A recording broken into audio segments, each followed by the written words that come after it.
What's going on, guys? Happy Wednesday. It is January 20th, good old inauguration day, and we have a new president in the United States, White House, Oval Office, all that jazz. Shit's about to get real. Shit's about to get real. And what I mean by that, meaning the market didn't do much today. It just rallied. It's all positive news. No more volatility. And volatility is clapped. No, it might not be, honestly. It's just basically we're waiting and seeing now. It's like, is this it? Or is it too good to be true? Is this shit's gonna be? Are we good? Everything good? No. But yeah, nothing really happened today, market wise. It wasn't really no market news to push the markets down or up really much. There was a lot of political news, however, and that was in relation to the inauguration. But Biden did sign a whole bunch of different executive orders today. I think it was like 17 of them in total. But the majority of ones that really stuck out to me was getting the U.S. back into the Paris Climate Accord, rejoining the World Health Organization, and also I believe he talked about the 100-day mask mandate and also the travel ban restriction on Muslims that Trump had issued. Basically, he's reversing everything that Trump did, in a sense, with certain things, certain majority of things that were negatively looked at. And that was the first thing that he wanted to do in the office. And so the market took that, they enjoyed it, and they're like, all right, cool, so far so good. It was only the first day, so we shall see. But I believe that the major drivers of the market in the next month, actually next quarter, 2 months or so, is going to be how are individual companies going to report. So far, so good. Netflix started off the ball rolling this week and killed their earnings. So that's a good signal for streaming services like Roku and Disney, and also with certain tech companies as well that are in the streaming business. And also, too, it looks as though that tech and the stay-at-home stocks are going to be holding up going into my post-pandemic when we go to a certain point of normalcy or whatever. But yeah, that's what I took from today. Tomorrow, we're going to have Intel reporting after hours and also IBM. There's something I also wanted to mention too. I mentioned on, I believe, a watch list like 2 days ago. It was a couple of days ago. I've been so busy with my work life and balancing this out as well. It's crazy. But I did mention that GHFA was going to be merging on the 20th. I found out it's on the 22nd. My apologies. I needed to add that correction there for you. Thank you to Luenda for pointing that out in the videos. Now, let's go over our trades that we made. I did say that we weren't going to be making any trades today. However, after processing Netflix's killer earnings report, I'm like, I got to get into the mix. I got to make a play. That FOMO took over, ladies and gentlemen. I let the FOMO demon out, and we decided to make some plays. And we only made 3, so it wasn't that much. Oh, we got an Intel play for earnings tomorrow. I know I've been talking a lot of shit about Intel and how negatively affecting and how horrible those sales are probably going to be. But this could honestly be a surpriser. I looked at the technicals, I'm looking at the charting history, and I was looking at the news as well, looking at to see what chipsets and what products they were selling in the past 3 months that actually were a hit. And there were a few. Their i9s and i5 processors were actually a hit, and they were selling out like hotcakes as well. Again, catering to the gaming community and everybody staying at home, upgrading their computers or desktops or whatever. Well, not only that, but I feel as though that they can move at least like 3 or 4% based off of what I was seeing on the charts, and that could be either up or down. I'm betting on the side of going up. And remember, if you haven't watched the earnings video, please do so. It's in a link in the description. Betting on, and that's essentially what it is betting.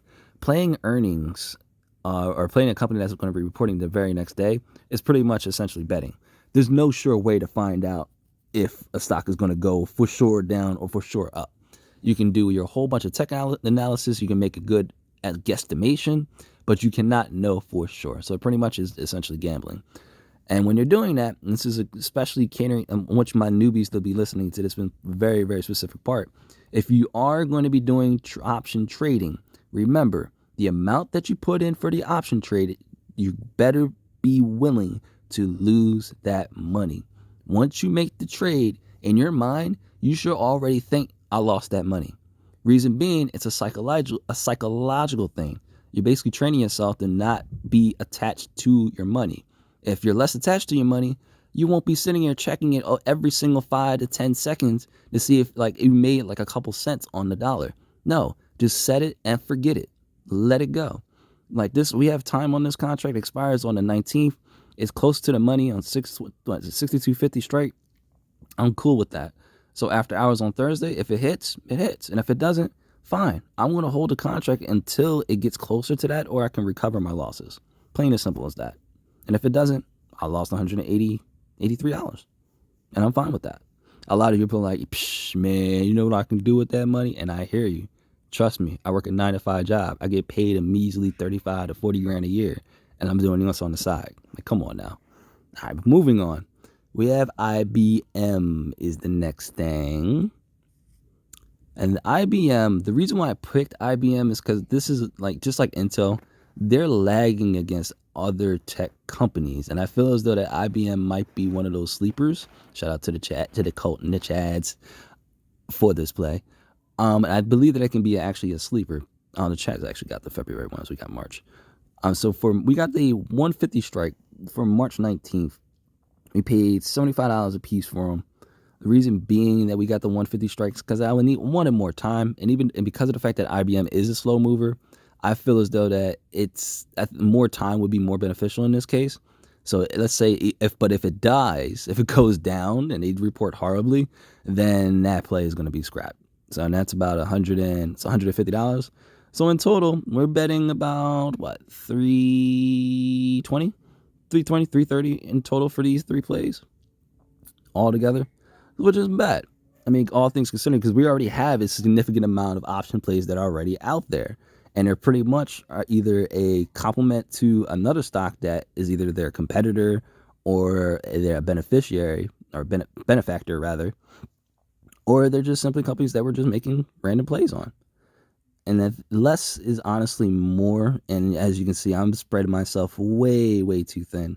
So once earnings seasons and once a lot more companies start reporting, like AMD, I'm going to get out of.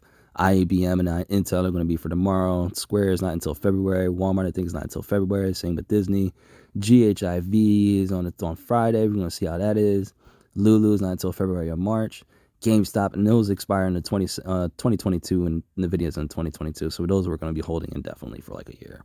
But yeah, those are my plays, ladies and gentlemen, for tomorrow. Now, as far as the watch list and what I'm going to be watching, of course, we mentioned GHIV. We're going to be watching that for the remainder of the week. IBM, of course, for earnings. AMD is a sympathy to Intel for their earnings. And then lastly, BFT. I saved BFT for last because this is a special acquisitions company, just like, GHIV, NGA, and what's the other one? CIGG. There's so many different special acquisition companies that are out there, and the majority of them are going towards EV companies. This one, however, is for PaySafe.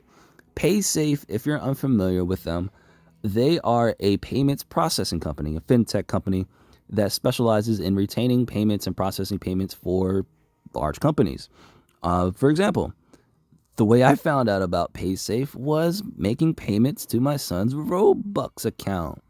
If you're unfamiliar with Roblox, that's another company I'm going to be investing in come February, IPO soon.